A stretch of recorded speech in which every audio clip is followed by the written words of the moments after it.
चलिए भाई देखिए, तो हम बात कर रहे थे विधानसभाओं के बारे में। आप जानते देखो भाई, आप लोगों को एक ही चीज याद रखनी है। अभी हम लोग बात कर रहे हैं पॉलिटिकल डिसेंट्रलाइजेशन ऑफ उत्तराखंड।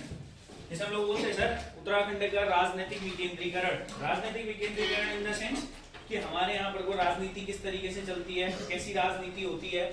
अब आपको एक बात बताओ नीचे भाई, देखो आप लोगों को एक बात पता, जो राज्य चलता है ना, जो स्टेट जो चलता है वो कौन चलाता है सर? स्टेट को कौन चलाता है? आप जानते हैं विधानसभा चलाती है। कौन चलाता है?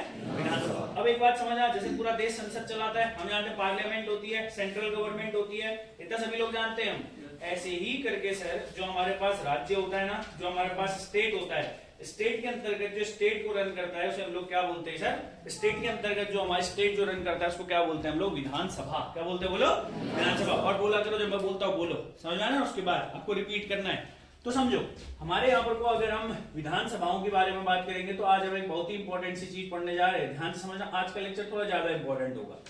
विधानसभा, लेजिस्लेटिव असेंबली। बच्चों बोलो क्या? Legislative assembly. Very good, legislative assembly.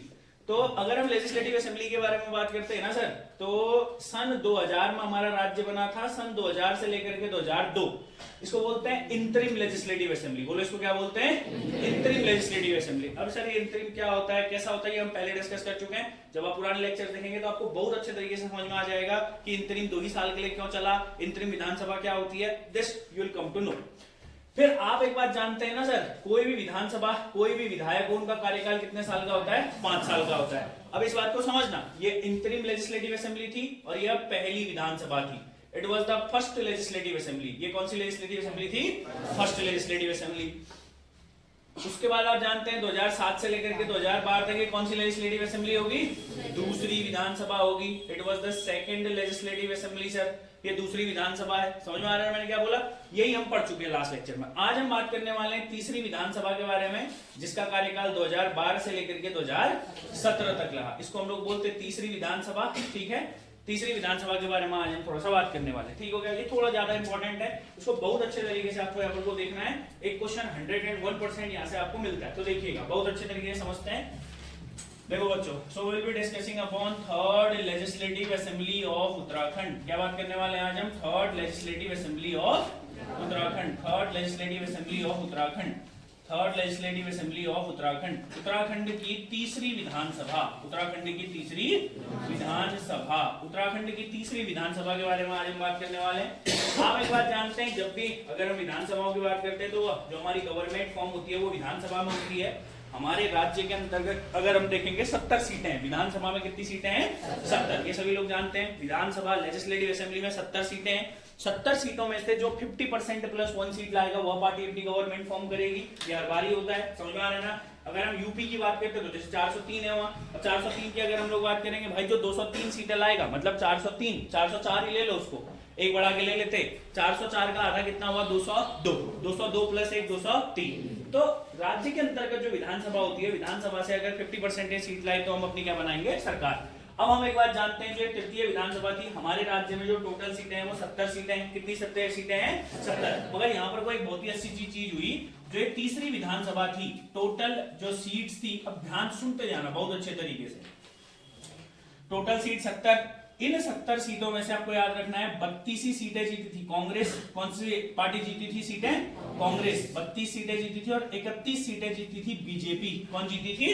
BJP. बाकी के अन्य सीटें जीती हुई थी, जैसे बसपा ने 2 सीटें जीती वगैरह वगैरह।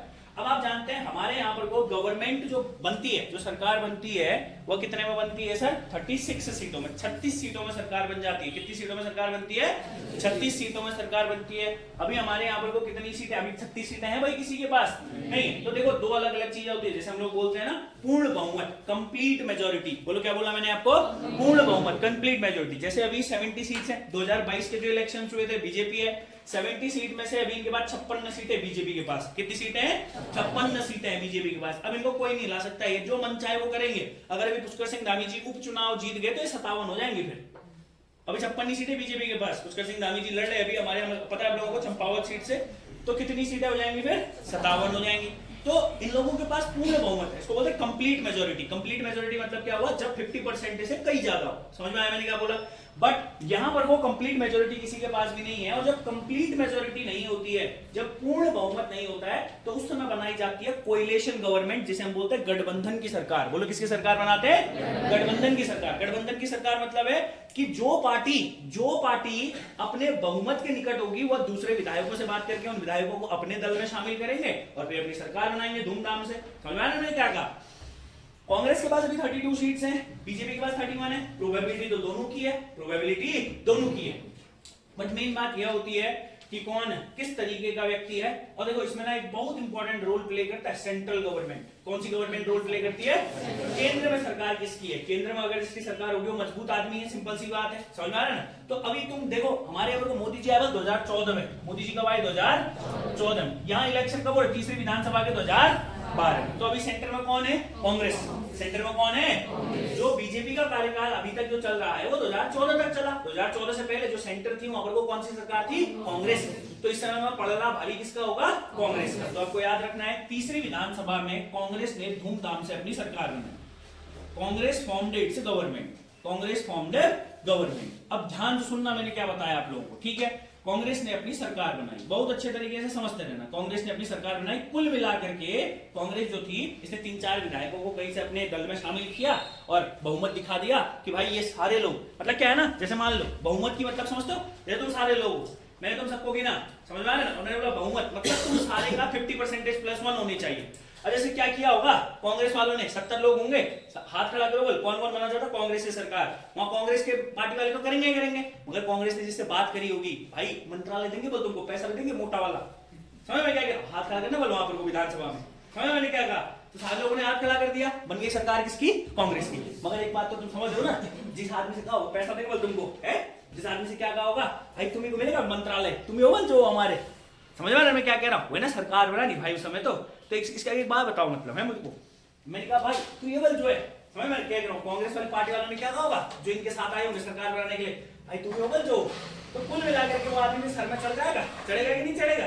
ये बनेगा आदमी। इस तरीके से जो कभी भी बात को याद रखना, कभी भी जो गठबंधन की सरकार होती है ना, वो बहुत ही मतलब क्या होता है ना, मतलब वीक होती है। समझ रहे ना? अब मान लो उसकी इच्छा पूरी नहीं हुई, जिस आदमी ने हाथ खड़ा किया था वहां पर को, उसने कहा भाई दिक्कत है बाद में। अगर मान लो दूसरे दिन कभी किसी ने पूछा, उसने हाथ नीचे कर दिया, तो गई ना कांग्रेस की सरकार, तो गई कि नहीं गई बताओ? तो इसीलिए बहुत ही सेंसिटिव सरकार होती है जब भी गठबंधन की सरकार, और कोई भी सरकार, कोई भी गवर्नमेंट जब तक उसको कंप्लीट मेजोरिटी नहीं मिलती है तब तक वो बहुत अच्छे तरीके से काम नहीं करते हैं। जैसे अब पूर्ण बहुमत है, अब जैसे हमारे यहाँ पर पूर्ण बहुमत है, अभी बीजेपी वाले जो कर खाएं, कोई दिक्कत है? कोई डर है इनको? है कोई डर है? नहीं है ना भाई। अब मान लो अगर इनके पास भी ना ये भी ज्यादा सीटें नहीं जीतते होते, 36-37 ही सीटें होती इनके पास, तो मतलब थोड़ा डर लगे रहता ना, भाई छोड़ के चले जाएगा तो सरकार गिर जाएगी हमारी। कोई भी कदम बहुत सूझबूझ से लेते थे। 56 सीटें जावल, 10 भी चले जाएंगे तो कोई फर्क नहीं पड़ेगा हमको। समझ रहा ना मैं क्या कह रहा हूँ? 20 जाने पर भी नहीं फर्क पड़ेगा, 36 बच जाएंगे भाई फिर भी।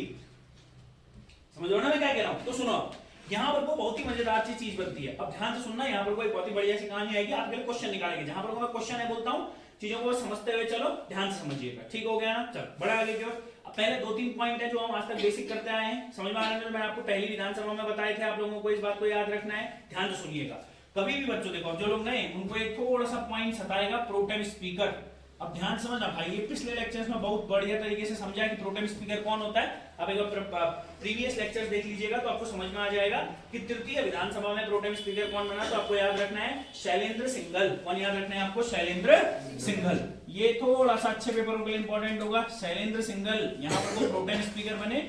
प्रोटेम स्पीकर के काम वगैरह आप सभी लोग जानते हैं। प्रोटेम स्पीकर के बाद एक व्यक्ति को स्पीकर बनाया जाएगा और इंपॉर्टेंट है गोविंद सिंह कुंजवाल। बोलो कौन? गोविंद सिंह कुंजवाल। गोविंद सिंह कुंजवाल जी स्पीकर बने थे इस वाली विधानसभा में। गोविंद सिंह कुंजवाल, ध्यान से सुनते रहना, गोविंद सिंह कुंजवाल इस विधानसभा के अंतर्गत स्पीकर चुने गए। और उसी के बाद याद रखना है डेप्यूटी स्पीकर चुने गए थे अनुसुईया प्रसाद मैकुड़ी। डेप्यूटी स्पीकर, उप स्पीकर, डेप्यूटी स्पीकर चुने गए थे अनुसुईया प्रसाद मैकुड़ी। अनुसुईया प्रसाद मैकुड़ी। अब नए वाले बच्चों अगर तुम पुराने लेक्चर देखोगे तो तुम्हें सारे पद समझ में आ जाएंगे कि आखिर ये मास्टर क्या कह रहा है। स्पीकर, डेप्यूटी स्पीकर, उप स्पीकर, ठीक हो गया।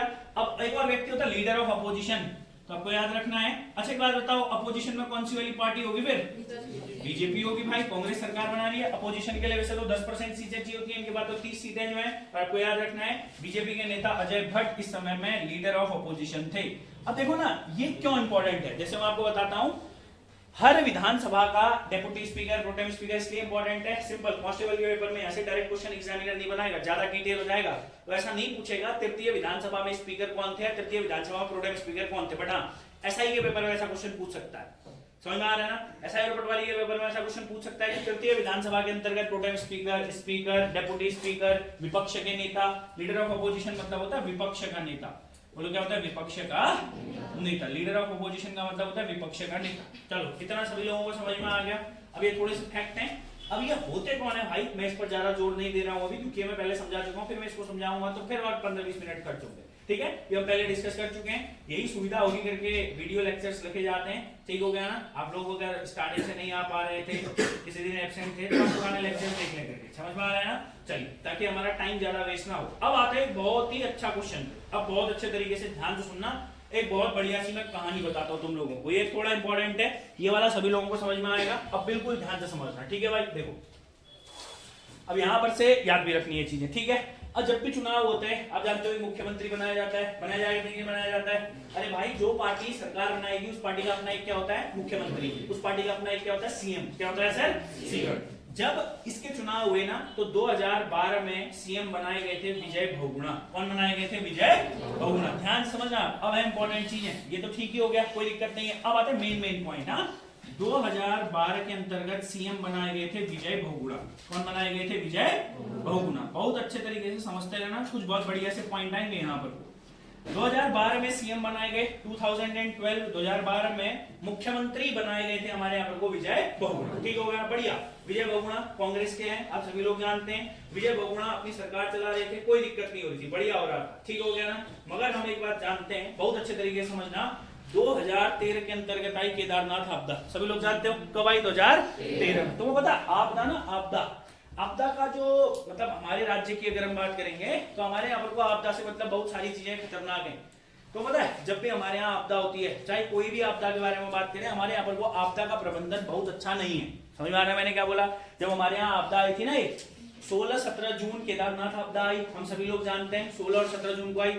यहाँ राहत कार्य कब किया गया पता है? 19 तारीख से 17 तारीख को भी किया गया था। पहला हेलीकॉप्टर भेजा, वो क्रैश हो गया सेना का। फिर मेन जो राहत कार्य शुरू किया गया वो 19 तारीख से किया गया। सीएम को खुद एक दिन बाद पता चला कि भाई वहां ऐसी आपदा आ गई है, पता ही नहीं चलता। हमारे यहाँ पिथौरागढ़ में मालपा भूस्खलन हुआ था, एक हफ्ते बाद राहत कार्य शुरू हुआ था ऊपर। समझ में आ रहा है ना मैं क्या कह रहा हूँ? जब हमारे यहाँ पर को 17 अगस्त 98 को मालपा भूस्खलन हुआ था ऊपर केदार, यहाँ धारचूला के समीप, तो यहाँ पर को जो राहत कार्य किया गया था एक हफ्ते बाद 24 तारीख से राहत कार्य शुरू किया गया था। पता ही नहीं चला किसी को, पता ही नहीं होता था कहाँ क्या हो रहा है। तो जब केदारनाथ की आपदा आई तो विजय बहुगुणा ने इसकी जिम्मेदारी ली और 2014 में इन्होंने अपने पद से इस्तीफा दे दिया था। कब दिया इन्होंने अपने पद से इस्तीफा? 2014। और आपको याद रखना है 1 फरवरी 2014। याद रखना, डेट इंपॉर्टेंट नहीं है, बस 2014 याद रखो। वैसे याद रखना केदारनाथ में आपदा कब आई? 2013। अब तुम्हें कई सवाल होगा ना, सर जून में आ गई थी आपदा, क्यों नहीं दिया इस्तीफा उस समय? अरे गधो, काम भी तो करना पड़ेगा ना, जिम्मेदारी भी तो लेनी पड़ेगी। आपदा आई है बल, हो गया बल, रिजाइन। अब भाई वहां सरकार जो बनाएंगे, आपदा जो बचाएंगे, दिक्कत हो जाएगी ना ऐसे में तो। हाँ, तो इसीलिए सूझबूझ से चीजें करी जाती हैं।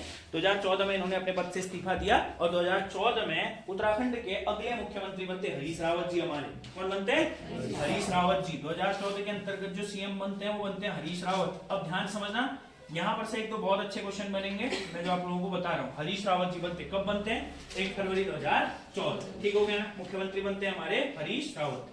अब बहुत अच्छा क्वेश्चन, अब मेरी बात को बहुत ध्यान से समझना। हरीश रावत के कार्यकाल का एक पॉइंट पढ़ने, ठीक है ना?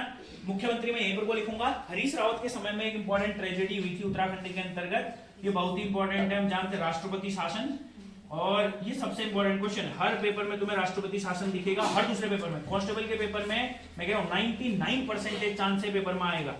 सारे लोग कांस्टेबल के पेपर में 99% प्रेसिडेंट रूल आएगा। समझ में आ रहा है ना? प्रेसिडेंट रूल अच्छे से याद होना चाहिए। कांस्टेबल छोड़ो, एसआई पटवारी में भी आएगा क्वेश्चन, मगर आपकी किताबों में थोड़ा सा मिस्टेक दी हुई है। सारी किताबों में दिया हुआ है, मैं इसको थोड़ा डिटेल में बताता हूँ, आप खुद ब खुद समझ जाएंगे। ठीक हो गया? पूरा मैंने बोला ना, ये वाला आप लोग जो ये याद भी करना है। बट उतना जरूरी भी नहीं है। ये देख लेना ये कौन लोग होते हैं, ये मैंने पिछले लेक्चर्स में बहुत अच्छे तरीके से डिस्कस किया हुआ है, ठीक है। अब समझो इधर हरीश रावत जी है। अब तुम्हें बहुत अच्छे तरीके से एक बात समझाते हैं। आप एक बात जानते हैं कि हमारे यहाँ पर को जो भी कार्यवाही होती है बिल के थ्रू होती है, विधेयक के थ्रू होती है। किसके थ्रू होती है?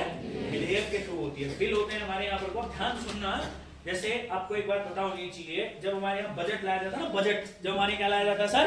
बजट। हर साल हमारे यहाँ बजट लाया जाता है, हर साल हमारे यहाँ क्या लाया जाता है? बजट। केंद्र सरकार भी बजट लाती है हर साल, राज्य सरकार भी अपना बजट लेकर आती है हर साल। जब पूरा बजट तैयार हो जाता है ना, मैंने क्या बोला है, पूरा बजट क्या हो जाता है? तैयार। तो भारतीय संविधान के अनुच्छेद 114 में एक विधेयक दिया है जिसे हम बोलते हैं विनियोग विधेयक, एप्रोप्रिएशन बिल।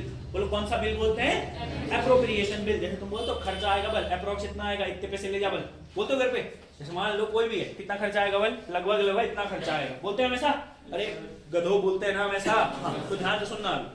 ऐसे ही करके जब पूरा बजट का अनुमान लगाया जाता है तो बोला जाता है लगभग इतना खर्चा आएगा, ठीक है ना। तो उसके लिए एक बिल बनाया जाता है। समझ, बिल तो समझते ही हो ना। हाँ, खर्चे के लिए क्या बात, अभी इतना ही समझो भाई, जब पॉलिटी पढ़ोगे तब समझाएंगे। खर्चे के लिए पूरा एक बिल बनाया जाता है, उसको बोलते हैं विनियोग विधेयक। बोलो क्या बोलते हैं? विनियोग विधेयक, एप्रोप्रिएशन बिल। बोलो कौन सा बिल बोलते हैं? Appropriation bill. ये हर बार बजट के बाद लाया जाता है। हर बार कब लाया जाता है? बजट के बाद। और ये दिया हुआ है भारतीय संविधान के अनुच्छेद 114 में। फिर बोलो कौन सा अनुच्छेद में दिया है? 114। ये पॉलिटी का है बट इंपॉर्टेंट है, पेपर में आता है। विनियोग विधेयक कौन से अनुच्छेद में है? बोलोगे 114। फिर बोलो 114। फिर बोलो 114 में कौन सा विधेयक है? विनियोग विधेयक, एप्रोप्रिएशन बिल। बोलो कौन सा बिल है? Appropriation bill. ध्यान से समझना। तो जो हरीश रावत सरकार थी, मेरी बात को बहुत ध्यान से समझना, ठीक हो गया ना।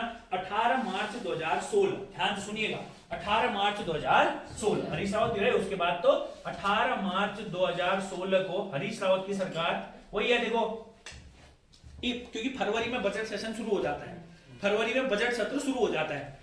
हमारे यहाँ कोई भी होता है 3 सत्र होते हैं। कितने सत्र होते हैं? 3 सत्र होते हैं। ये भी हमने लास्ट लेक्चर में बताया। फरवरी से बजट सत्र शुरू होता है। तो 18 मार्च को 2016 में क्या लाया गया? एप्रोप्रिएशन बिल, जिसे हम बोलते हैं विनियोग विधेयक। बोलो क्या लाया गया? विनियोग विधेयक। अब जैसे मान लो तुम यहीं पर कोई चीज को समझो, मान लो जितने भी तुम लोग बैठे हुए हो, ठीक हो गया ना। अब जैसे मान लो अगर तुम्हारी सरकार है, तुम कांग्रेस के एमएलए हो, तुम कांग्रेस से विधायक हो, तुम्हारी सरकार है, समझ में आ रहा है मैंने क्या बोला?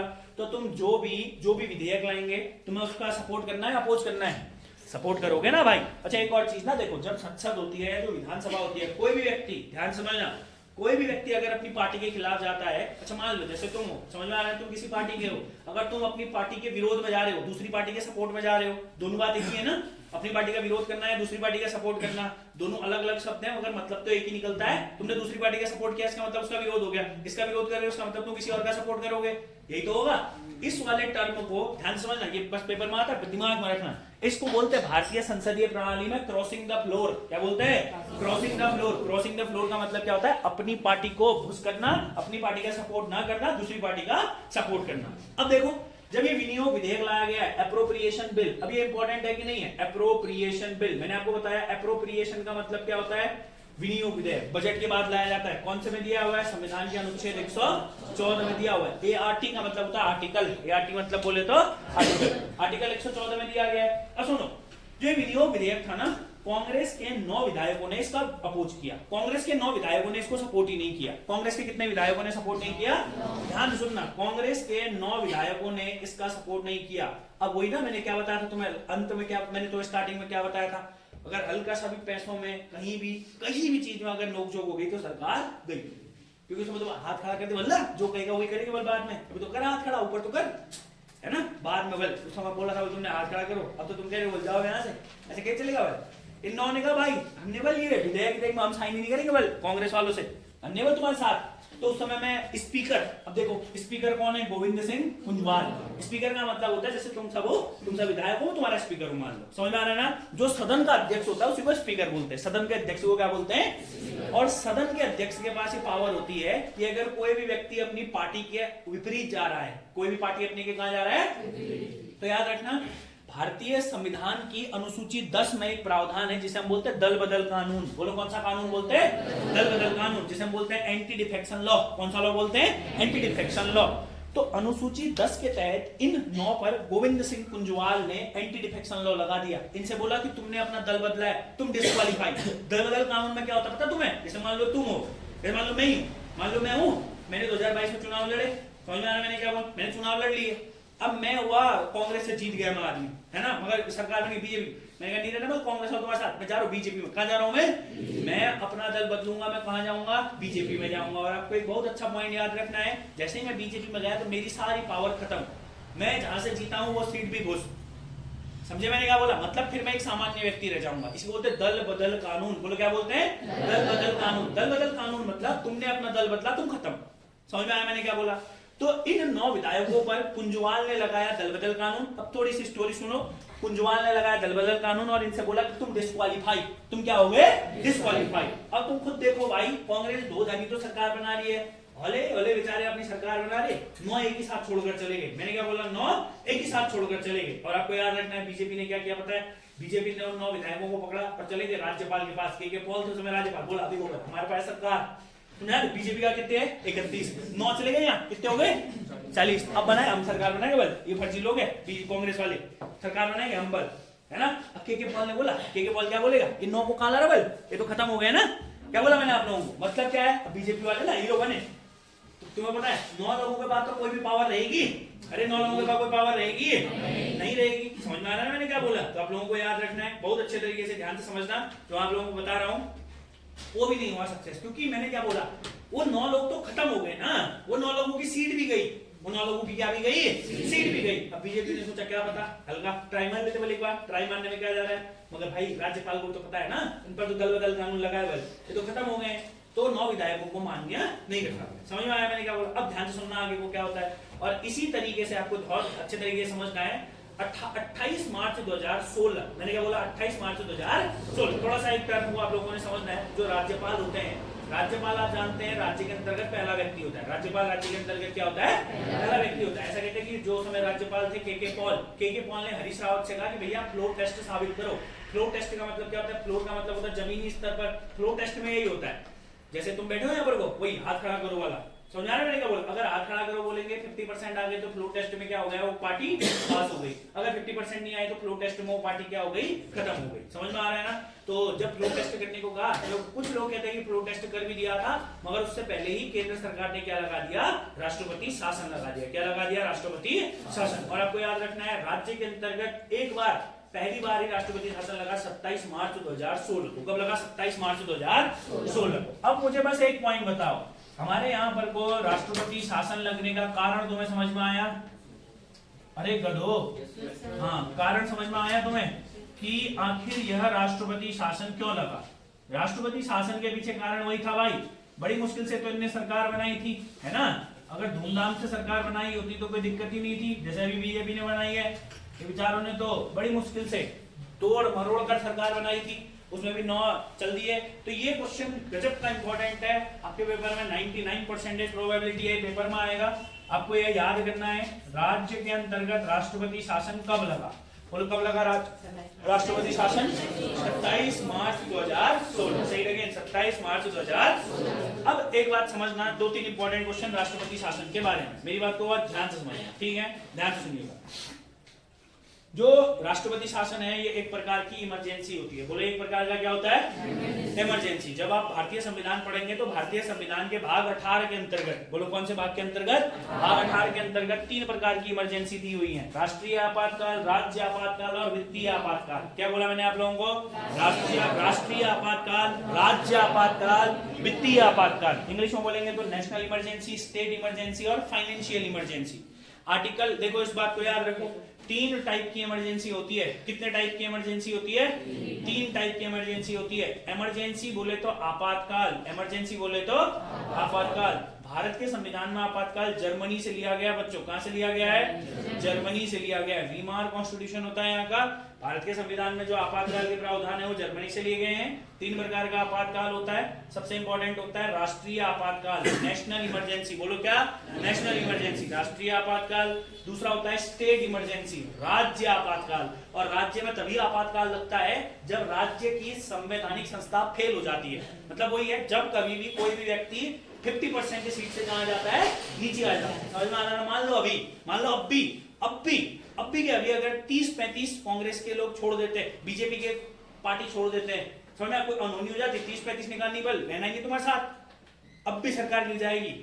फिर अब भी क्या होगा, जो हमारे राज्यपाल हैं, राज्यपाल बोलेंगे पुष्कर सिंह धामी जी को, भाई फ्लोर टेस्ट साबित कर, वाला अपना तेरे को 5 दिन की मोहलत दे रहा हूं, 5 दिन के अंदर अगर पुष्कर धामी ने फ्लोर टेस्ट साबित कर दिया, सरकार कंटिन्यू करेंगे, नहीं तो सरकार गिर जाएगी। सुनना आप क्या होगा, ये हमारे यहाँ पर जो गुरमीत सिंह जो अभी राज्यपाल है, वो डायरेक्ट फोन करेंगे हमारे राष्ट्रपति को, क्योंकि राज्यपाल की नियुक्ति कौन करता है, राष्ट्रपति। बोलो, राज्यपाल की नियुक्ति कौन करता है। और तुम्हें पता, कभी भी एक बात याद रखना, जिंदगी में याद रखना, always governor is the agent of central government in state. बोल, क्या बोला मैंने आपको, governor is the agent of central government in state. याद रखना, कभी भी राज्य के अंतर्गत, मैंने क्या बोला, किसी भी राज्य के अंतर्गत जो राज्यपाल होता है वो केंद्र सरकार का एजेंट होता है। किसका एजेंट होता है, केंद्र सरकार का एजेंट। अब एजेंट के रूप में क्या करता है, वो सारी चीजें देखता है। तभी तो तुम देखोगे कभी भी जो गवर्नर होता है, चाहे सरकार किसी की भी हो, गवर्नर बीजेपी का ही होगा अभी हर जगह। समझ में आ रहा है मैंने क्या बोला। महाराष्ट्र की बात देख लो, वहां गठबंधन सरकार है, महाराष्ट्र के अंतर्गत पूर्णतः बीजेपी नहीं है, मगर फिर भी तुम एक बात जानते हो ना, वहां जो गवर्नर है वो कोश्यारी जी हैं, बीजेपी के हैं, क्योंकि सेंटर में कौन है, बीजेपी। समझ में आ रहा है ना। तो हर बार आपको याद रखना है, जो गवर्नर होगा वो रूलिंग पार्टी का होगा। तो गवर्नर क्या करेगा, अब भी राष्ट्रपति को फोन करेगा और बोलेगा, भाई तूने मेरे को एजेंट बना के यहाँ भेजा था, मैं तेरे को इन्फॉर्मेशन दे रहा हूँ, यहाँ सरकार हो गई है, पता क्या करूँ। वो बोलेगा, एक काम कर, तू मेरे बिहाफ पर शासन कर। अभी ये सरकार नहीं है तो भाई क्या करें। समझ में आ रहा है ना मैंने क्या बोला। तो आपको याद रखना है, during president rule, say what, during president rule governor act, governor is the agent, we already know, but governor क्या हो जाता है उस समय, राज्य का सबसे बड़ा व्यक्ति हो जाता है। समझ में आया मैंने क्या बोला, गवर्नर राज्य का सबसे बड़ा व्यक्ति हो जाता है कब, राष्ट्रपति शासन के समय। समझ में आ रहा है ना। और राष्ट्रपति शासन एक प्रकार का क्या है, राज्य आपातकाल है। बोलो, कैसा आपातकाल है। और ये ना बेटा हर पेपर में आता भाई, बच्चों इस बात को याद रखना, हर पेपर में आएगा। इमरजेंसी कहां से लिया बताओ, जर्मनी। एक चीज याद हुई, मैंने क्या बोला, आप लोगों को ना मैं यहाँ पर जो पढ़ाऊंगा वो कॉम्प्रिहेंसिवली पढ़ाऊंगा। मैं ऐसा नहीं है कि मतलब ये कहीं वहां सब्जेक्ट ना आएगा वहीं पढ़ेंगे, जो जहां जानने लायक होगा वहीं पढ़ेंगे। We have limited period of time. समझ आ रहा है ना। अगर मैं तुम्हें एक चीज दिखाऊंगा वो मजेदार नहीं होगी। मैं पूरा का पूरा कॉम्प्रिहेंसिव तरह से पढ़ाने पर विश्वास रखता हूँ। समझ आ रहा है ना। पढ़ेंगे भी ऐसे ही, जितना जहां जहां नोट करना है करते रहना। समझ आ रहा है ना। That depends upon you. जिसको याद करना है याद करो, नोट करना है नोट करो, ऐसा तुम्हें सही लगता है। ठीक है भाई। पर यहाँ अगर ध्यान से सुनोगे तो इतनी गारंटी है कि याद रहेगा। अभी तो पहला दिन है तो तुमको मेरी आदत नहीं है तुमको मेरे से पढ़ने की। धीरे धीरे जब मेरे से पढ़ने की आदत आएगी ना, 2-3 दिन, हफ्ते तो बहुत दूर की बात है, 2-3 दिन में तुम समझ जाओगे कि पढ़ाई कैसे होती है। समझ आ रहा है। चलो देखो, ये एनी मतलब नेशनल इमरजेंसी। स्टेट इमरजेंसी को बोलते प्रेसिडेंट रूल, पीआर। राज्य के अंतर्गत ये बोलते हैं प्रेसिडेंट रूल। बोलो फाइनेंशियल इमरजेंसी, वित्तीय आपातकाल। बोलो फाइनेंशियल इमरजेंसी। आर्टिकल याद करो 352, 356, 360। 4-4 का गैप बनाओ, ये अनुच्छेद है। और इसके सबसे इंपॉर्टेंट है आर्टिकल। अब मुझे बताओगे जरा, अगर तुमसे पूछेगा वित्तीय आपातकाल कौन से आर्टिकल में दिया है, 360। राष्ट्रीय आपातकाल 352। राज्य आपातकाल, ठीक हो गया। और तो आपको याद रखना है अनुच्छेद 356 के तहत राज्य आपातकाल उत्तराखंड राज्य में बस एक ही बार लगा है, 27 मार्च 2016। अब सर राज्य आपातकाल में होता क्या है, चलो बिल्कुल ध्यान से समझना। अब राज्य आपातकाल में क्या होगा, आपातकाल क्यों लगाया, क्योंकि यहाँ राज्य को चलाने के लिए कोई नहीं है, सरकार गिर चुकी है। सरकार क्या हो चुकी है, गिर चुकी है। तो गवर्नर पूरा का पूरा देखता है। और अगर आप लोगों को समझ में आ रहा है, समझ में तो आएगा, एक दिन दूसरे दिन नहीं, तीसरे दिन से सब दिमाग में बैठेगा। मैं लिख के दे सकता हूँ तुम्हें, बट जितना मैं बोलता हूँ इंपॉर्टेंट है, उसको यहीं के यहीं याद करना है। तो प्रेसिडेंट रूल बाद में याद करने की जरूरत नहीं पड़नी चाहिए, तुम्हें वैसे भी दिक्कत नहीं होनी चाहिए। कैसे बताया था सर, 2012 में चुनाव हुए, विजय बहुगुणा बने, 2013 में आपदा आई, आपदा क्या हो गई, खतरनाक हो गई। विजय बहुगुणा ने बोला मैं कुछ नहीं कर सका बोला आपदा के लिए। 2014 में बोला कि मैं नहीं बनना चाहता हूँ मुख्यमंत्री, इस्तीफा दे दिया। 2014 में हरीश रावत की किस्मत खुली, हरीश रावत जी क्या बने मुख्यमंत्री। मगर 2 साल बाद 2016 में उनकी किस्मत डगमगा गई। समझ में आ रहा है ना, कब डगमगाई रे, 2016। और वैसे भी याद रख सकते हो, मास्टर कह रहा था बिल लाइबल, और बिल ज्यादातर बजट वाले, फरवरी से बजट शुरू होता है, तो फरवरी और मार्च में ज्यादा दूर क्यों जाना है, गधो। 27 मार्च 2016 बोलो, 27 मार्च 2016 बोलो, फिर से बोलो 27 मार्च 2016। अब ध्यान से समझना है, कितना क्लियर हो गया। थोड़ा सा एक चीज चलते देखो, 27 मार्च 2016 को यहाँ पर को आपातकालीन लगाया। और आपको एक बहुत अच्छा क्वेश्चन देना है और बहुत अच्छा चीज आपको याद रखनी है। उसके बाद ऐसा कहते हैं हरीश रावत जी गए कोर्ट में। हरीश रावत जी कहाँ गए, हमारे कोर्ट में चले गए। हरीश रावत जी ने बोला कि भाई इन लोगों ने ना ही हमें टाइम दिया, ना ही कुछ है। तो ऐसा कहते हैं कि नैनीताल हाईकोर्ट के द्वारा 21 अप्रैल को, बोलो कितने तारीख को, 21 अप्रैल को नैनीताल हाईकोर्ट ने बोला कि जो राष्ट्रपति शासन है ये अवैध है। देखिए है सर, अवैध है। मेरी बात को बहुत ध्यान से सुनना, आपकी किताबों में दिया हुआ है ना, राज्य में सबसे कम राष्ट्रपति शासन 46 दिन का लागू हुआ। 46 दिन वो है नहीं, थोड़ा सा गलत छपा किताबों में, ठीक है ना। अभी जो नई अपडेटेड बुक्स है, मेरे ख्याल से 1-2 किताबों में मैंने देखा था कहीं लोगों को सही दिया हुआ है, बट वही है ना, थोड़ा सा दिक्कत है। आप लोग जितने भी देखेंगे, मैं तो सही बताता हूँ, मैंने यहाँ पर को लगभग क्योंकि मेरे यहाँ कई तमाम प्रकार के बच्चे आते हैं, सुबह से लेकर के शाम तक मैं 5 बजे पढ़ा तो 2-2 घंटे के, और मतलब बहुत सारे बच्चे आते, फिर वो मेरे को कभी कभी नोट्स दिखाते ना, सर हम यहाँ पढ़ते थे बल ऐसा लिखा मास्टर ने, मैंने कहा खोल तू एक काम करी, किताब खोल तू। जब किताब खोलते, किताब वाले लिखा होता वो अभी कॉपी में भी, समझ में क्या कहना चाह रहा हूँ, किताब में लिखा है, खास करके परीक्षा वाणी, मैंने तुमसे पहले बोला परीक्षा वाणी तुम खुद पढ़ो, समझ रहे मैंने क्या कहा, परीक्षा वाणी का लिखा होता है, कई टीचरों की कॉपी में देखा, राज्य में सबसे कम आपातकाल कब लगा, कितने दिन का लगा, 46 दिन भर, कोई छापा हुआ है, समझ रहे। अगर ऐसा ही पटवारी में एग्जामिनर ने क्वेश्चन घुमाया ना, 90% लुढ़केंगे इस क्वेश्चन में, मैं लिख के दे रहा हूँ तुम्हें, समझ रहे ना। हाँ उसमें तो अब देखो, अगर एग्जामिनर भी अगर उन्हीं किताबों से क्वेश्चन बनाएगा तो एग्जामिनर भी 46 दिन देगा, उसकी कोई दिक्कत नहीं, बट वास्तविकता पता होनी चाहिए, वो भी याद करा दूंगा मैं तुम्हें, ठीक है। 46 दिन भी याद, 27 मार्च को लगा, ये याद रखो, थोड़ा सा इस चीज को समझो। देखो बीच में थोड़ा डिटेल खींच रहा हूँ, ध्यान से सुनना। मैंने आपको एक चीज बोली, मैंने बोला हाईकोर्ट ने 21 अप्रैल को बोला कि जो राष्ट्रपति शासन है वो अवैध है। क्या बोला, कब बोला, 21। तो मेरी बात को बस ध्यान से सुनना, 27 मार्च से जो पहला वाला राष्ट्रीय आपातकाल लगा वो कब लगा, 21 अप्रैल 2016 तक। और जो ये आपातकाल था बस केवल और केवल अगर आप देखोगे तो 25 दिन का लगा, अभी के लिए कितने दिन का लगा, 25 दिन। 22 तारीख को हरीश रावत जी मुख्यमंत्री बने, पुनः 22 तारीख को हरीश रावत जी फिर से क्या बने, मुख्यमंत्री बने, समझ में आ रहा है ना। मगर 22 तारीख को ही आपको बहुत अच्छे तरीके से समझना है, सुप्रीम कोर्ट ने बोला, मेरी बात को बहुत ध्यान समझना, सुप्रीम कोर्ट ने बोला नहीं बल अभी नहीं हुआ, बल पूरा तुम्हारा काम है ना, तुम अभी मेजोरिटी हमको दिखाओगे बल, सुप्रीम कोर्ट वाले। तो 22 तारीख को ऐसा कहते हैं, फिर से सुप्रीम कोर्ट ने क्या कह दिया कि भैया सरकार मत बनाओ, फिर से सुप्रीम कोर्ट ने बोला कि क्या बनाओ, आपातकाल लगाओ। और आपको याद रखना है जो दूसरा आपातकाल लगा वो लगा 22 अप्रैल से लेकर के 11 मई तक। कब से लगा, 22 अप्रैल से 11 मई। ध्यान सुनना मैं क्या बता रहा हूं आप लोगों को, 22 अप्रैल से लेकर के 11 मई तक, 22 अप्रैल से लेकर के 11 मई। अभी मैं आप लोगों को बता रहा हूं धीरे धीरे किस किस को क्या क्या याद करना है, पूरा फोकस इधर। इसको बोलते हैं दूसरा राज्य आपातकाल, लगभग 19 दिन का, कितने दिन का लगा यार, 19 दिन का लगा। समझ में आ रहा है मैंने क्या बोला, ये लगभग राज्य में दूसरा आपातकाल, सेकेंड इमरजेंसी, ये राज्य के अंतर्गत लगा दूसरा आपातकाल, यह राज्य के अंतर्गत क्या लगा, दूसरा आपातकाल। और आपको बहुत अच्छा पॉइंट याद रखना है भाई, अगर आप देखोगे इस हिसाब से तो जो राज्य आपातकाल लगेगा वो बस केवल और केवल 44 दिन का लगेगा। कितने दिनों का लगेगा, केवल और केवल 44 दिन का लगेगा। अब वो 2 दिन कौन कौन से वाले गिन लेते, बीच वाले, समझ आ रहा है मैंने क्या बोला, एक दिन दोनों का कॉमन हो गया, और एक दिन जिस दिन हरीश रावत जी मुख्यमंत्री बने थे, इसलिए बोलते 46 दिन का लगा। कितने दिन का लगा, 46 दिन। अब यहाँ पर से बहुत अच्छा क्वेश्चन, मैं एग्जामिनर होता मैं कभी नहीं देता राज्य में आपातकाल कब लगा, मैं बोलता राज्य में द्वितीय आपातकाल कब लगा। समझ में आ रहा है मैंने क्या बोला, द्वितीय आपातकाल कब लगा, क्योंकि मैंने बोला आप लोगों को बीच में 21 से लेकर के 22 तक हल्का सा सीएम बन गए थे फिर से, बट इतना याद मत रखो तुम लोग, इसका एसआई और पटवारी, तुम्हें थोड़ा सा इसको याद रखना है दोस्त, ठीक हो गया ना, थोड़ा सा एक लेवल है। कांस्टेबल वालों तुम मेरे क्वेश्चंस का आंसर दो फटाफट से। पहले मैं एक और पॉइंट लिख देता हूं, 11 मई तक ही क्यों लगा, क्योंकि आप लोगों को याद रखना है 10 मई को, ये बात को ध्यान समझना, 11 तारीख को हट गया था, ठीक है ना, 10 मई को हरीश रावत जी ने अपनी मेजोरिटी प्रूफ कर दी। अब मगर हरीश रावत जी दिमाग लगा, हरीश रावत जी ने, मैंने क्या बोला आप लोगों को, कितने डिस्क्वालीफाई हुए हैं, 9, कितनी सीटें बची, 61। हरीश रावत जी क्या बोले ना वहां जाके, भाई ऐसा मत देख, 9 तो सीट ही नहीं है बोले भी, 9 तो डिस्क्वालीफाई हुए, तो 61 लोगों बोल तुम, कितने लोग हो, 61 लोग। और उन्होंने क्या किया, 61 लोगों में से 33 लोगों के साथ, कितने लोगों के साथ, 33 लोगों के साथ अपनी सरकार बना। समझ में आ रहा है मैं क्या बोला, इसलिए हरीश रावत जी की फिर से क्या बन गई, अपनी सरकार बन गई। समझ में आया। मगर आपको जो क्वेश्चन याद करने हैं, मेरी बात को बहुत ध्यान से सुनना, बहुत अच्छा क्वेश्चन है, आपको पहला इंपॉर्टेंट चीज याद रही रखनी है, बहुत अच्छे तरीके से समझना, ध्यान सुनिएगा, फटाफट से आंसर दीजिएगा। पहला इंपॉर्टेंट चीज, जो हरीश रावत जी थे मुख्यमंत्री कब बने हमारे यहाँ पर को, 2014, ठीक हो गया ना। 2014 में क्यों बने, क्योंकि 2013 में आपदा आई, 2013 की आपदा के कारण विजय बहुगुणा ने क्या दे दिया, इस्तीफा दे दिया। उसके बाद हम जानते हैं 2016 में एक विधेयक आया था, वो विनियोग विधेयक, कब आता है, बजट के बाद। विनियोग विधेयक जब आया तो इसमें 9 विधायकों ने कांग्रेस के साथ छोड़ दिया, बोला हम तुम्हारे में वोट ही नहीं दे रहे, बोलो, समझा मैंने क्या बोला।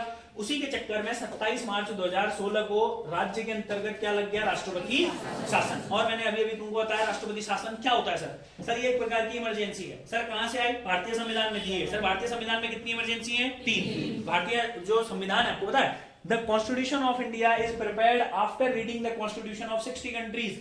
भारत का संविधान विश्व के 60 देशों के संविधान का अध्ययन करने के बाद तैयार किया गया है।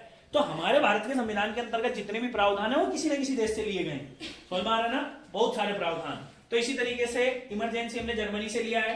3 तरीके की इमरजेंसी होती है, 4-4 आर्टिकल करके याद रखोगे। सबसे पहले देश मतलब राष्ट्रीय आपातकाल, फिर राज्य और फिर वित्तीय आपातकाल, ऐसे याद रखोगे। 52, 56, 60, बोलो क्या बोला, 52, 56 और 60, पहले राष्ट्रीय, फिर राज्य और फिर वित्तीय, कोई दिक्कत तो नहीं है। फिर आगे की ओर बढ़े हम लोग, फिर हमने एक बहुत इंपॉर्टेंट पॉइंट पढ़ा, ये पॉइंट तो आपको याद ही रखना है, दोनों इंपॉर्टेंट क्वेश्चन है, ठीक है ना। अगर आपके पेपर में डायरेक्ट कांस्टेबल वालों के पेपर में तो जहां तक ऑप्शन, जहां तक ख्याल है ये तो देगा ही देगा, कब लगा आपातकाल, क्योंकि एक ही बार लगा है आज तक। यूपी के अंतर्गत सर्वाधिक 10 से ज्यादा बार लग चुका है, और मणिपुर के अंतर्गत भी लग चुका है 10-11 बार, ठीक है ना। दो जगह है जहां पर सबसे ज्यादा, और पूरे देश के अंतर्गत अलग अलग राज्यों में 100 से ज्यादा बार आज तक राज्य आपातकाल लग चुका है। और कभी भी याद रखना है राज्य आपातकाल बहुत इंपॉर्टेंट है, समझ में आ रहा है। राज्य आपातकाल में क्या होता है, अगर 6 महीने के अंतर्गत ये मेजोरिटी वगैरह प्रूफ नहीं करे, दोबारा इलेक्शन होता है पूरे राज्य में। अब तुम पढ़ोगे, ठीक हो गया ना। ये ज्यादा से ज्यादा 3 साल तक लग सकता है, 3 साल से ज्यादा नहीं लग सकता है। 3 साल के अंतर्गत तो हो ही जाता है ना चुनाव, कहीं भी कैसी भी स्थिति हो तो। चलो फिलहाल ये समझ में आया आप लोगों को, ये आपको बहुत अच्छे तरीके से याद रखना है, कब लगा आपातकाल। फिर बोलो कब लगा, 27 मार्च 2016। अगर पेपर में तुम्हारा, मैं फिर बोलता हूँ, अगर 46 ऑप्शन में तो उसी के साथ जाना, वहां 44 में डूबना, समझ में आ रहा है। और ऐसा ही और पटवारी वाले, इन दोनों क्वेश्चन को थोड़ा ध्यान में रख के क्वेश्चन को पढ़ना, ठीक है। 25 दिन और 19 दिन वाला समझ में आया मैंने क्या बोला। कांस्टेबल वालों सिंपल 27 मार्च, अनुच्छेद 356 और कितने दिन, 46 दिन। क्लियर होगा ना। 46 ऑप्शन में नहीं हो तो तुमको पता है दूसरी कंडीशन क्या है, 44 दिन। कोई दिक्कत तो नहीं है, समझ में आया, कोई डाउट है। अब एक और इंपॉर्टेंट क्वेश्चन, मैंने अभी अभी गवर्नर का नाम बोला था, बोलोगे कौन है, के पॉल। सही लगे कौन। अब तुम एक बार बताओ, मेरे को आज तक नहीं पता कि यूपीएससी ने क्वेश्चन क्यों नहीं बनाया, आज तक नहीं बना, बट बनेगा बहुत जल्दी, तुम देखना। क्योंकि मैंने क्या बोला, देखो इंपॉर्टेंट समझो, जब कभी भी आपातकाल लगता है तो राज्य में सबसे बड़ा, सबसे महत्वपूर्ण व्यक्ति कौन हो जाता है, होता है कि नहीं होता है। क्योंकि मैंने क्या बताया, governor is the agent of central government. राज्यपाल केंद्र सरकार का क्या होता है सर, एजेंट होता है। तो तुम्हें ये पता होना चाहिए कि नहीं होना चाहिए, जब हमारे यहाँ आपातकाल लगा तो गवर्नर कौन था, अरे होना चाहिए ना। हाँ, इसीलिए एग्जामिनर भी तुमसे आशा करेगा कि तुमको पता होना चाहिए। तो एक क्वेश्चन और याद रखो, राज्य में आपातकाल के समय में राज्यपाल कौन था, के पॉल, कृष्णकांत पॉल। फिर बोलो कौन थे, के पॉल। क्लियर हो गया ना। और मुख्यमंत्री कौन थे, हरीश रावत जी। क्लियर हो गया, याद हो गया सर, अरे कोई डाउट तो नहीं है। तृतीय विधानसभा क्लियर है, बढ़े आगे की ओर। चलो सर आगे की ओर बात करते हैं। फोर्थ इलेक्टेड, या जिसे हम लोग बोलते हैं चौथी विधानसभा। कौन सी विधानसभा के बारे में बात करते हैं, चौथी विधानसभा। चलो ध्यान से समझना, चौथी विधानसभा के बारे में बात करते हैं थोड़ा सा। फिर हम बात करेंगे वर्तमान समय में जो हमारी 5वीं विधानसभा है, फिलहाल चौथी विधानसभा, ठीक है। चलो जरा आप लोगों को याद है विजया बर्थवाल कौन थी रे, गधो। हाँ प्रथम क्या, हाँ प्रथम महिला उप स्पीकर। प्रथम उप स्पीकर नहीं भाई, प्रथम महिला उप स्पीकर। ये हमने याद किया था, दूसरी विधानसभा के अंतर्गत पढ़ा था हमने। हर विधानसभा में कोई ना कोई इंपॉर्टेंट क्वेश्चन है। अच्छा, अगर एग्जामिनर पूछेगा कौन सी विधानसभा के अंतर्गत राष्ट्रपति शासन लगा, तो तुम्हें याद है, वहां पर को भी निकाल सकते हो अगर याद नहीं है तो। 2000 से लेकर के 2002 तक अंतरिम कर लेना। 2002 से 7, 7 से 12, 12 से 16, 12 से 17, ठीक हो गया ना। 17 से फिर 22। अब 17 से 22 की बात करते हैं। राज्य की चौथी विधानसभा, राज्य की कौन सी विधानसभा, चौथी विधानसभा, फोर्थ लेजिस्लेटिव असेंबली, चौथी विधानसभा। देखो चौथी विधानसभा 15 फरवरी 2017 में इलेक्शन हुए थे, आप लोग जानते हैं। 2017 के अंतर्गत चुनाव हुए थे। अब ध्यान से सुनना, इंपॉर्टेंट क्वेश्चन। 2017 के चुनाव में बीजेपी लाई थी, 2017 में चुनाव हुए चौथी विधानसभा 2017 से 2022। बोला करो गधो, 5 साल है तो गिन नहीं सकते गधे गई के हैं। 17 से बोलो कितना था, 22। 15 फरवरी 2017 में इलेक्शन हुए। 2017 में क्या हुए गधो, इलेक्शन हुए, रिजल्ट भी आ गया, आया कि नहीं आया। टोटल कितनी सीटें, 70। गधो बोलो कितनी सीटें टोटल, 70। 70 सीटों में से 57 बीजेपी ने जीती भाई। यहाँ भी इलेक्शन 57 कौन जीता रे, बीजेपी। ठीक है भाई, सरकार कौन बना, धूमधाम से बीजेपी बनाएगी भाई। देखो एक होता है सरकार बनाना, एक होता है धूमधाम से। तुम समझ रहे हो मैं क्या कहना चाह रहा हूँ। अगर 50 सीटें जला के धूमधाम तो हुई, फिर क्या दिक्कत है, मतलब समझ रहे हो क्या कह रहा हूँ। तो आपको याद रखना है, इलेक्शन में 57 सीटें कौन लेकर आया, बीजेपी। करेंगे सरकार कौन बनाएगी, बीजेपी। अब ध्यान से सुनना, इससे पहले वाली विधानसभा जस्ट ध्यान से सुनिएगा, 2-3 इंपॉर्टेंट क्वेश्चन जो हम आपको बताते हैं। फिर क्या होता है भाई, चलो पहले यहाँ पर सीएम की बात कर लेते हैं, क्योंकि हम जानते हैं इस वाली विधानसभा में मुख्यमंत्रियों का खतरनाक सा हेरफेर रहा भाई, जानते हो ना तुम। चलो ध्यान से होना, जिस दिन इलेक्शन हुए उसी के जस्ट बाद त्रिवेंद्र सिंह रावत, बोलो क्या बोला मैंने आपको, त्रिवेंद्र सिंह रावत। ध्यान सुनना, इस वाली विधानसभा के मुख्यमंत्री, इस वाले विधानसभा के मुख्यमंत्री। थोड़ा इन मुख्यमंत्रियों के बारे में बात करते हैं और इन मुख्यमंत्रियों के कार्य के बारे में बात करते हैं। बहुत अच्छे तरीके से समझना, एक बहुत बढ़िया सा टॉपिक भी करने वाले हैं आज हम इसी के अंतर्गत, ठीक है ना। इस वाली विधानसभा ने एक बहुत अच्छा काम किया था, वो मैं यहीं पर समझाऊंगा, फिर बाकी पॉइंट लिख लेंगे, कोई टेंशन नहीं, बस तुम सुनते रहो। और अगर तुम्हें लगता है कि लिखने में तुमको धीरे धीरे समझ में आएगा चीजें, ठीक हो गया ना। बट पढ़ना ऐसे ही पड़ेगा दोस्त, दो लिखन का काम कभी नहीं चलेगा, समझ में? और मैं लिखाऊंगा भी नहीं कभी एक एक पॉइंट करके, जहां पर को जरूरी होगा वहां पर को लिखाऊंगा मैं बस यहाँ पर को तुम सुनोगे, मैं बोलूंगा, तुम्हें जो लिखना है लिखो, याद करना है याद करो, वो तुम्हारे ऊपर डिपेंड करता है, समझ आ रहा है ना? थोड़ा सा सिलेबस को हम तेजी में धीरे धीरे अभी ठीक हो गया, थोड़े दिनों बाद मैंने आप लोगों को पहले भी बताया, एक हफ्ता और, उसके बाद इस बैच में एडमिशन क्लोज, ठीक है ना?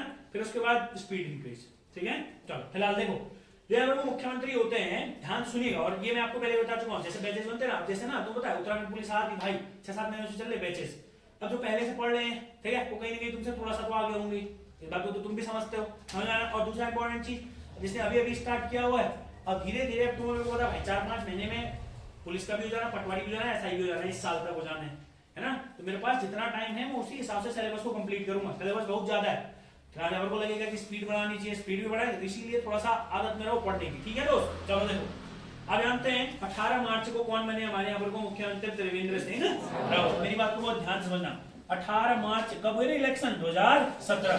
18 मार्च 2017 से इन विचारों की जो स्थिति थी 10 मार्च तक बढ़िया थी, 2021 तक की, 10 मार्च 2021, डेट याद मत करो, दिमाग में रखो बस।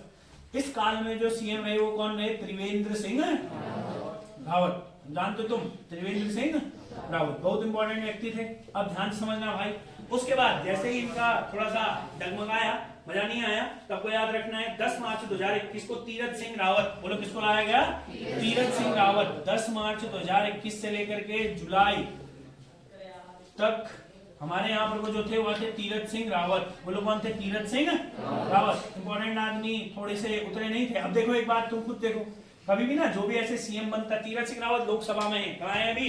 लोकसभा में। तो जब यहाँ आए थे तो इनको 6 महीने के अंतर्गत सीट कहीं ना कहीं जे जीतना था इलेक्शन, है ना? मगर उससे पहले वेल अपने बयानों से काफी चर्चा हो रहे, नहीं बोल तुम राज्य के लायक, तुम चलो बोल ऊपर ही वहीं जाओ तुम, है ना? मजा नहीं आ रहा तुम्हारे साथ यहाँ, है ना? और उसके बाद 4 जुलाई 2021 को पुष्कर सिंह धामी, 4 जुलाई 2021 को किसको बनाया? पुष्कर सिंह धामी, है ना? चलो अभी देखो, उसके बाद कब तक रहे? नई वाली सरकार कब बनी हमारी? है 23 तारीख को बनी थी इसी साल। कितने तारीख को बनी हुई थी हमारे पास? 23 तारीख को बनी हुई थी, ठीक हो गया ना? मगर उसके बाद भी अभी तक भी कौन है? पुष्कर सिंह धामी जी। तो मैं आपको ऐसे डेट नहीं लिखता हूँ, प्रेजेंट भी लिख दूंगा मैं, चलेगा ही। यहाँ पर जो बने हमारे पास वो कौन बने? पुष्कर सिंह धामी जी बने। अब ध्यान से सुनना भाई, ये तो तुम्हें कोई दिक्कत नहीं है। तो ये कौन सी विधानसभा थी हमारे पास? चौथी विधानसभा थी, ठीक हो गया। चलो अब इसके बारे में 2-3 इंपॉर्टेंट पॉइंट इस विधानसभा में, फिर हम वर्तमान विधानसभा के बारे में बात करने वाले हैं। वर्तमान विधानसभा हमारे लिए थोड़ा सा ज्यादा इंपॉर्टेंट होगी।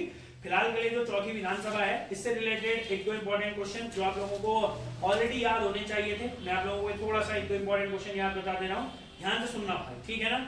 इस विधानसभा ने एक बहुत इंपॉर्टेंट काम किया, और वह त्रिवेंद्र सिंह रावत के समय में एक बहुत ही अच्छा सा पॉइंट हुआ था। ध्यान से सुनना, जो मैं आपको बताता हूँ, ठीक है? आपने बहुत ज्यादा रिसेंटली न्यूज पर रही एक चीज सुनी होगी, जिसे हम लोगों ने बोला था देवस्थानम बोर्ड। क्या बोला था हमने? जिसे देवस्थानम बोर्ड। और दूसरा एक और चीज आपने बहुत अच्छे तरीके से सुनी थी, भू कानून। सुना था?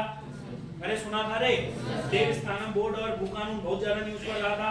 तुम सभी लोगों को ये बात पता है। आज हम इसके अंतर्गत यही 2 पॉइंट पढ़ने वाले हैं कि भू कानून क्या है, भू कानून के कौन कौन से एक क्वेश्चन डन आएगा भू कानून से रिलेटेड, और देवस्थानम बोर्ड, दोनों में पढ़ा रहा हूँ इसी के अंतर्गत, ठीक है ना? क्योंकि वो चौथी विधानसभा के कार्यकाल में ही वो सारी चीजें हुई थी, ठीक है भाई? हाँ चलो थोड़ा सा आप लोग आगे की ओर बढ़ते हैं, पर उससे पहले इससे रिलेटेड जो कुछ बहुत पदाधिकारी हैं, वो पदाधिकारी आप लोगों को याद होने चाहिए, ध्यान से सुनिएगा भाई। और चीजें ना मैं फिर, अच्छा एक और बात, हाँ ये मैं आप लोगों को पहले भी बता चुका हूँ, मैं फिर बताता हूँ। You will not pass your notes to anyone, समझ में आ रहा है ना? आप अपने नोट्स को कभी भी किसी को पास नहीं करेंगे, नेवर। और अगर ऐसा करते हुए पाए गए तो आपके साथ कुछ भी घटना हो सकती है, समझ में आ रहा है ना?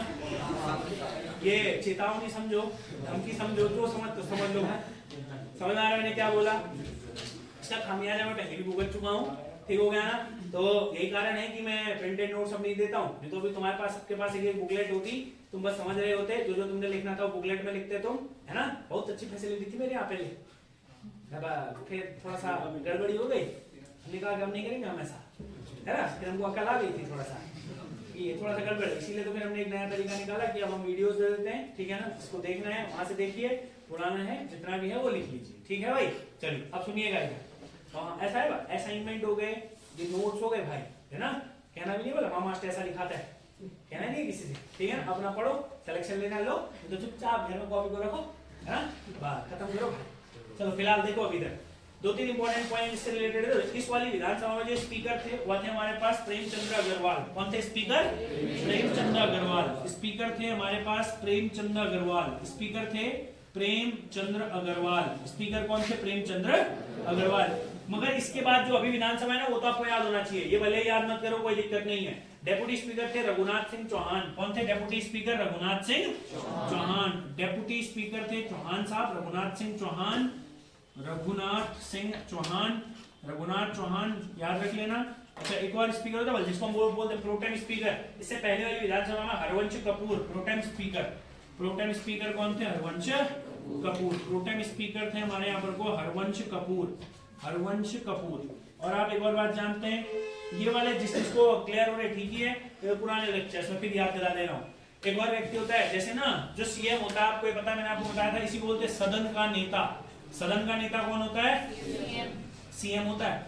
कभी भी जो सदन का नेता होता है मुख्यमंत्री भी होता है। लीडर ऑफ हाउस कहते हैं इसको इंग्लिश में, क्या बोलते हैं? Leader of house. Leader of house कभी भी सीएम ही होता है, इस बात को याद रखना।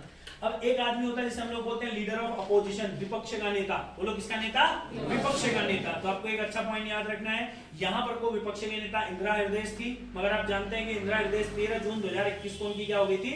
मृत्यु। क्लियर हो गया ना? यही हल्द्वानी सीट से वो लड़ती है, ठीक है ना? मगर उसके बाद उसी के बाद प्रीतम सिंह को क्या बनाया गया हमारे यहाँ पर को? Leader of opposition. तो इस वाली विधानसभा के अंतर्गत 2 लीडर ऑफ अपोजिशन रहे। कितने लीडर ऑफ अपोजिशन रहे?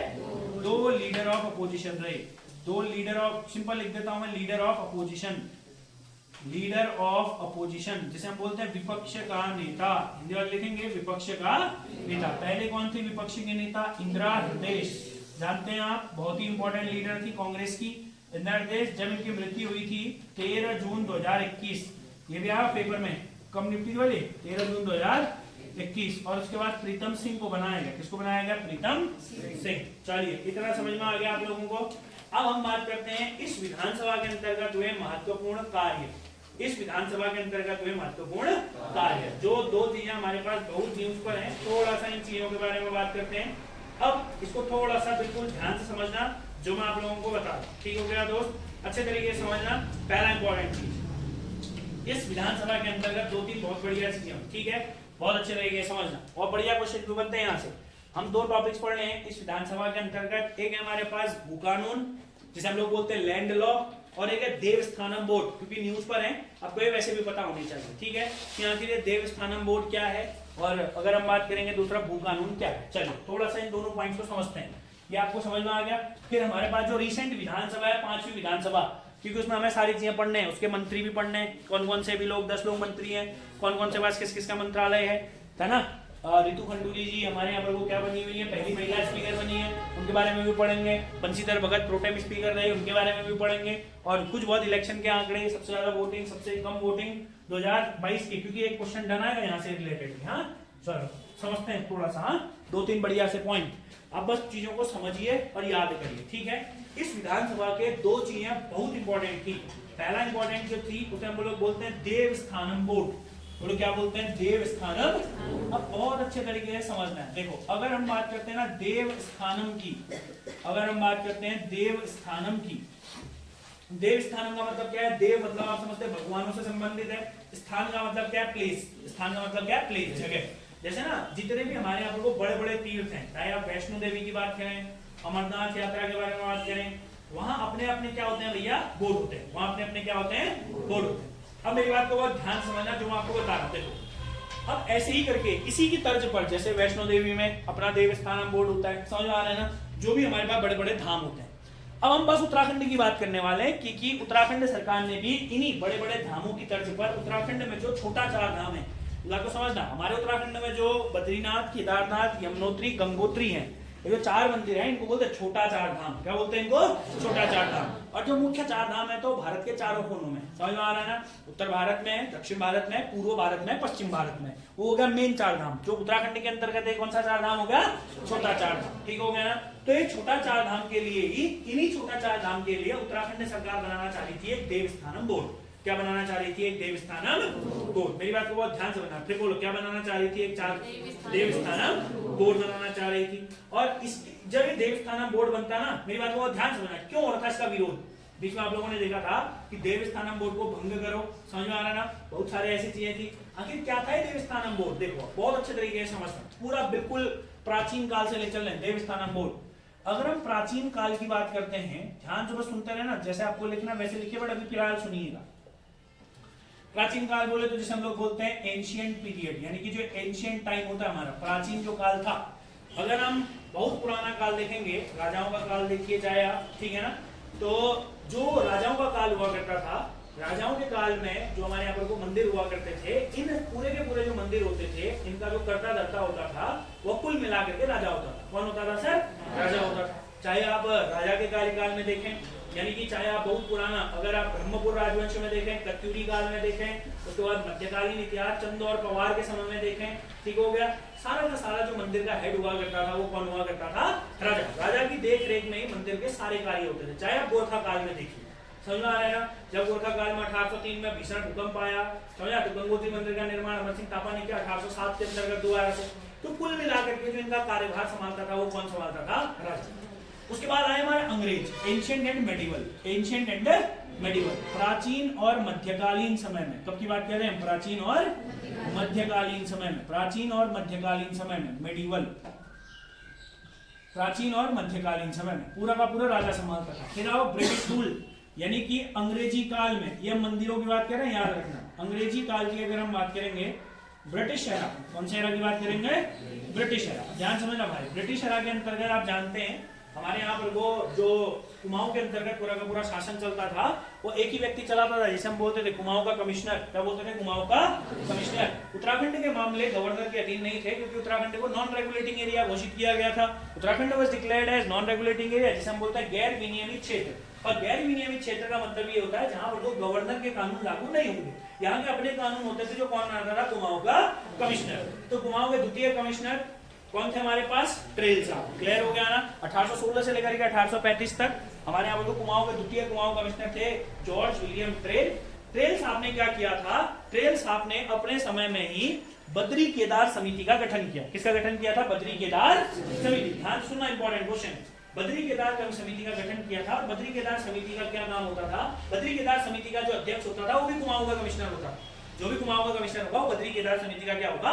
गठन। तो मंदिर में जितना भी चढ़ावा आता था, मंदिर की जितनी भी सारी चीजें होती थी, मंदिर की भूमि से जितना भी राजस्व प्राप्त होता था, वह सारा का सारा किसके पास होता था? कुमाऊं के कमिश्नर के पास। और वही सारी चीजों को क्या करता था?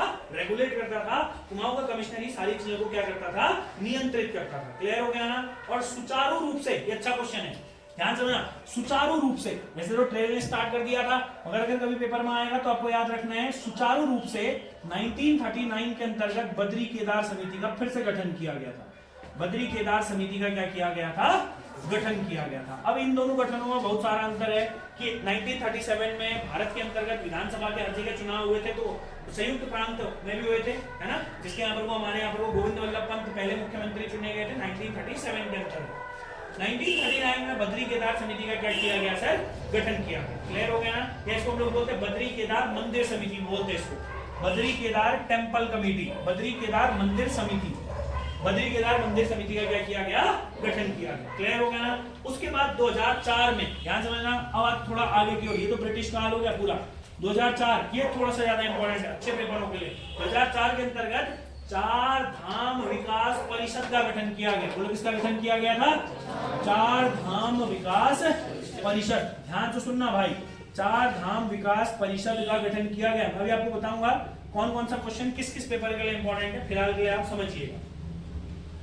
उसी के बाद अब इतना सब हो गया, अभी तक जो भी होता था, अब जैसे देखो ये क्या है? चार धाम विकास परिषद, ठीक हो गया, ये अपनी एक परिषद है अलग से, समझ आ रहा है ना? इसमें डायरेक्ट गवर्नमेंट का कोई भी हस्तक्षेप नहीं है, जो सरकार है हमारी, सरकार का कोई भी हस्तक्षेप नहीं था, यहां पर तक भी सरकार का ज्यादा कोई हस्तक्षेप नहीं था। अब मेन बात आई 2019 में। कब आई मेन बात? 2019 में। और आपको याद रखना है, बहुत अच्छा क्वेश्चन है, 2019 में यह लोग एक विधेयक लेकर आए। अच्छे तरीके से सुनना, लिखना 2 मिनट बंद भी करोगे चलेगा।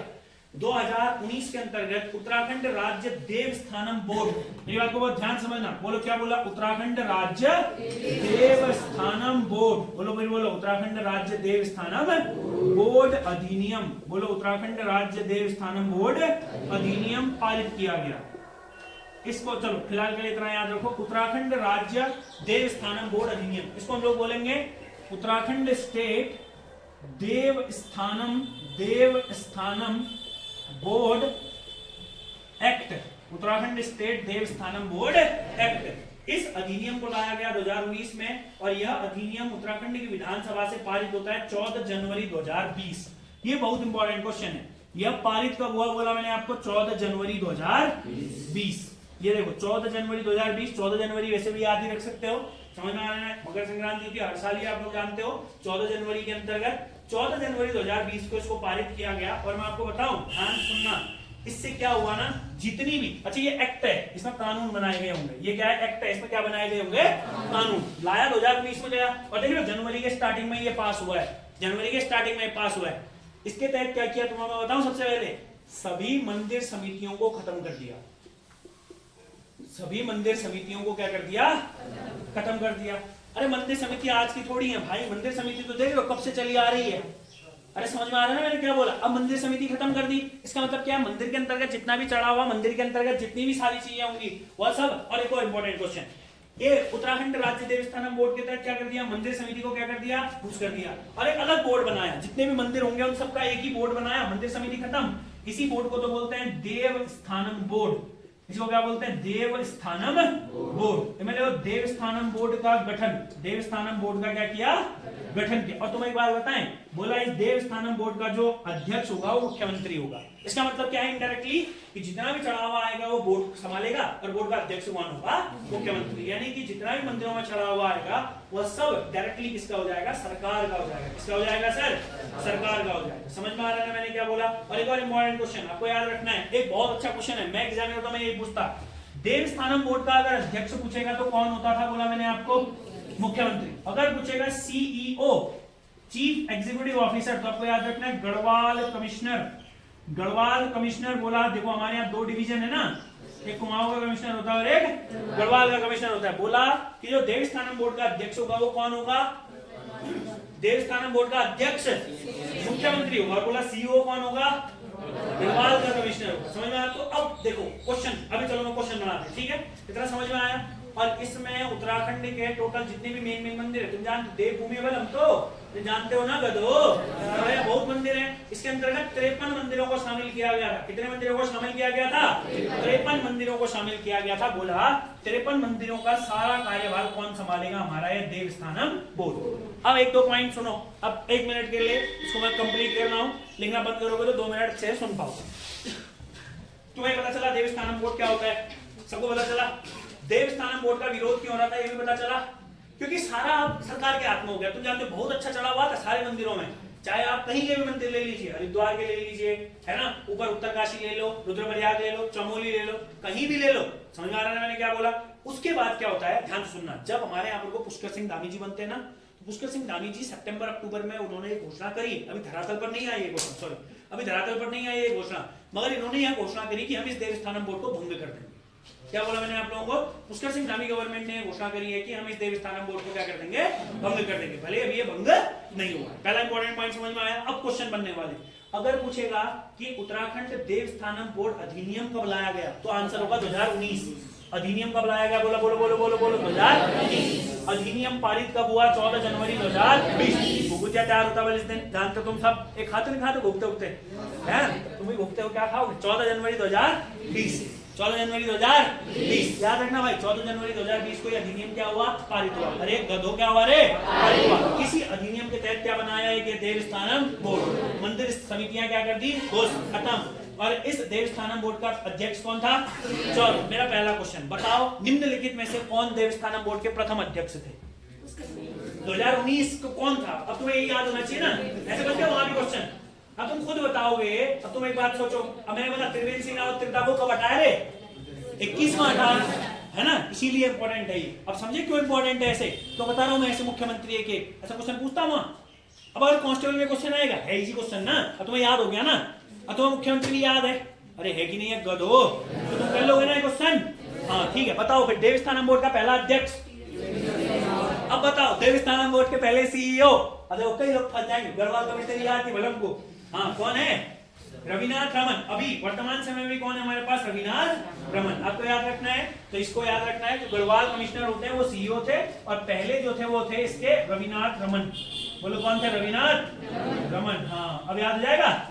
अरे गधो, याद हो जाएगा? ठीक हो गया। रविनाथ रमन इसके क्या बने? पहले सी। और पहले अध्यक्ष कौन बने? तीरथ भट्ट। बोलो कौन बने? गधो, तीरथ भट्ट कहाँ बना भाई? मैं तो यहाँ हूँ। आप बताओ कौन बने? तीरथ सिंह रावत, त्रिवेंद्र सिंह रावत। तीरथ सिंह रावत कब बने? 2021 में बने हो। तो 2020 की बात करें हम, कौन थे? त्रिवेंद्र सिंह रावत। कौन थे? त्रिवेंद्र सिंह।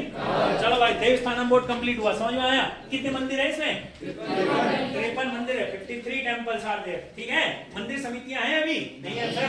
अब पुष्कर सिंह नामी देखो क्या जो करते हैं। पुष्कर सिंह नामी जी का कई सारे काम है। पहले बार अपना उपचुनाव जीतता हूँ, उसके बाद अरे पुष्कर सिंह नामी के साथ एक और चीज याद रखना, उत्तराखंड में अब तक 3 मुख्यमंत्री ऐसे हुए हैं जो मुख्यमंत्री रहते हुए अपनी सीट नहीं बचा पाए। कितने मुख्यमंत्री ऐसे? 3। लास्ट में मैं नोट करके लिखा दूंगा। कितने मुख्यमंत्री है? गधो 3 है। अभी देखो ये ना, ये इधर सुनो रे, गधो। कितने मुख्यमंत्री है? बोलो 3। देखो पहले बोलो 2012 के समय भुवन चंद्र खंडूरी जी थे। हाँ, भुवन चंद्र खंडूरी जब अगला इलेक्शन लड़ रहे थे ना, हार गए हो, पहले मुख्यमंत्री थे। समझ में क्या कह रहा हूँ? दूसरे यही हरदा हमारे हरीश रावत जी है ना, मुख्यमंत्री थे, अपनी सीट नहीं बचा पाए। और तीसरे कौन बने? पुष्कर सिंह धामी जी। आज तक 11 मुख्यमंत्री दे चुका उत्तराखंड। अभी जब पूरा हो जाएगा ना, उसके बाद लास्ट में एक समरी बताएंगे आपको। 11 मुख्यमंत्रियों में से 3 ऐसे लड़की हैं जो मुख्यमंत्री रहते हुए भी अपनी सीट नहीं बचा पाए। समझ में आ रहा ना? पेपर में आएगा क्वेश्चन। ठीक है, अरे गधो, क्लियर है इतना? अगर कोई डाउट है, देवस्थानम बोर्ड समझ में आया? राष्ट्रपति शासन समझ में आया? कितने तारीख को लगा था बल? हाँ, कितने मार्च को लगा था? 27 मार्च को लगा था राष्ट्रपति शासन। कब लगा था? 27 मार्च को। चलो, इसको समझ में आया? चलो, इस वाले लेक्चर को फिलहाल के लिए इतना ही रखते हैं। ठीक है भाई?